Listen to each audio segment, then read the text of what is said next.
The lowest hanging fruit is there is the northern part of the Murphy Lake North, which is interpreted to be the extended geology that hosts the Hurricane deposit itself. So we'll drill some holes up there, and then we also have this parallel trend, which is over 6 kilometers. It really has seen minimal drilling, and it has, like I said, it's very parallel to that Hurricane geology.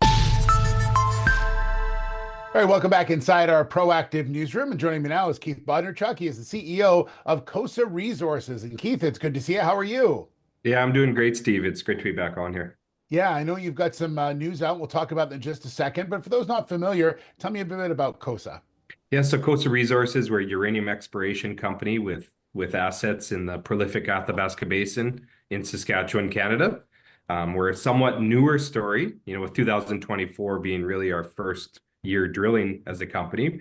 But we're a team that's really had a track record of success, of discovery and really creating value in the Athabasca Basin, with our groups having ties back to Denison Mines, NextGen Energy, and ISO Energy was our most recent stop.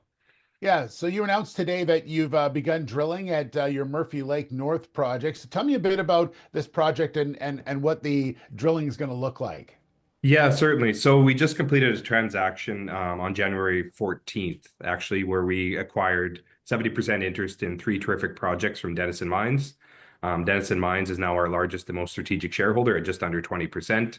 So Murphy Lake North was a project that we did acquire from them. And, like I said, we just finished that transaction January 14th, and we're getting right to work drilling on that area. And why we really love this project is because it is a long trend of ISO Energy's Hurricane deposit, which is the highest grade indicated uranium resource in the world. And conveniently, our management team was part of that discovery in 2018 during our time at ISO Energy. So we're very familiar with that area. We have 1,600-meter program planned for this winter, which will start, as we now say, which will be starting right away here. And it should take probably about a month to complete. And, we'll be excited to update the market after that. But this is really, as simple as it sounds, the best way to be looking for uranium is next to uranium. And so we're excited to be back into this area where it's, shallow targets, it's cost-effective exploration, like I said, it happens to be next to the Hurricane deposit, which our team is very familiar with. Yeah, Keith, are you looking at certain area? Like, are you looking at a certain area to drill in, or you're going to do a number of different scout holes? Like, what's sort of the plan? Yeah, so the lowest hanging fruit is there is the northern part of the Murphy Lake North, which is interpreted to be the extended geology that hosts the Hurricane deposit itself. So we'll drill some holes up there, and then we also have this parallel trend, which is over 6 kilometers.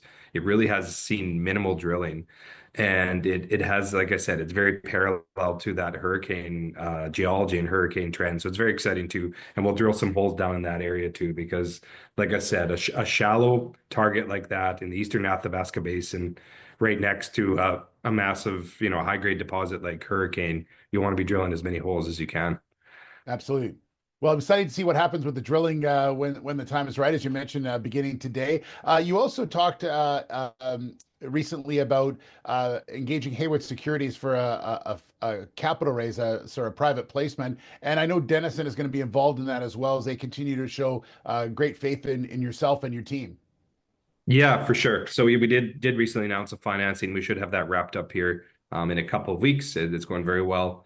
We have Denison that's coming in to maintain their 19.9% ownership on a partially diluted basis. So to really have that support there when we have to head out and tap the market, it's great to have Denison there as that strategic support. And this will, once we complete this financing, it'll have us fully funded for, easily the next 12 to 18 months with lots of drilling throughout 2025. Yeah. And lastly, Keith, I just want to ask you about uranium in general. Obviously, there's a big push for uranium, especially in North America and especially in the US as well. So are you feeling that as well, the need for increasing the uranium output? Yeah, definitely. I mean, the fundamentals have never been stronger in the uranium sector. You've seen, kind of the spot price of uranium kind of come and go. But the reality is the fundamentals are as strong as they've ever been. And we're not going to be able to supply, we can't even supply the current demand of what's happening in the uranium sector. So future demand, will make it even more difficult for groups like us to supply it because it's just not there. And so I'm extremely excited and extremely bullish on uranium currently. And I think we're in the early innings of what's going to be, very long-term uranium bull market. So I think exciting days ahead. I think Canada is well positioned, and, COSA's well positioned exploring in the Athabasca Basin, which is home to the highest grade and largest uranium mines and deposits in the world. Absolutely. Keith, it sounds like exciting times ahead for COSA. We look forward to following the story as well. Appreciate your time today. Thank you. Thanks, Steve. Great to be here. All right, Keith Bondarchuk, the CEO of COSA Resources.